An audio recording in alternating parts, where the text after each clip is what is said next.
Lionel Messi dan Cristiano Ronaldo buat dunia sepak bola heboh sebelum Piala Dunia dimulai.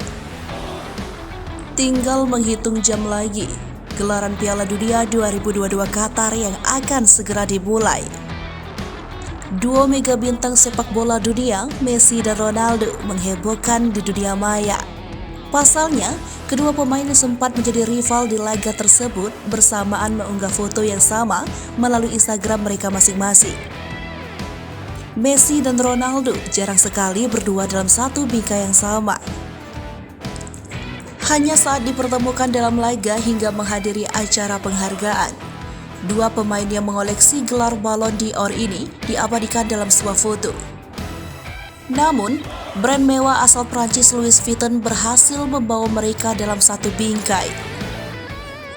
Leo dan Ronaldo terlihat berpose menatap papan catur berikut buah catur. Media sosial juru gedor timnas Argentina dan Portugal tersebut juga ramai dibanjiri komentar.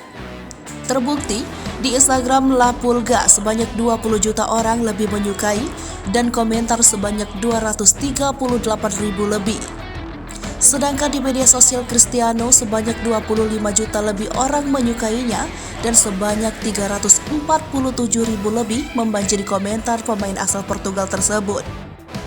Kedua superstar yang sebentar lagi bisa saja pensiun di Piala Dunia itu menulis postingan sosial media mereka. Kemenangan adalah pikiran, tradisi yang panjang membangun koper. Diketahui, di atas lapangan mereka terlihat panas dalam membelah klub-klub masing. Namun di luar lapangan keduanya saling menguji.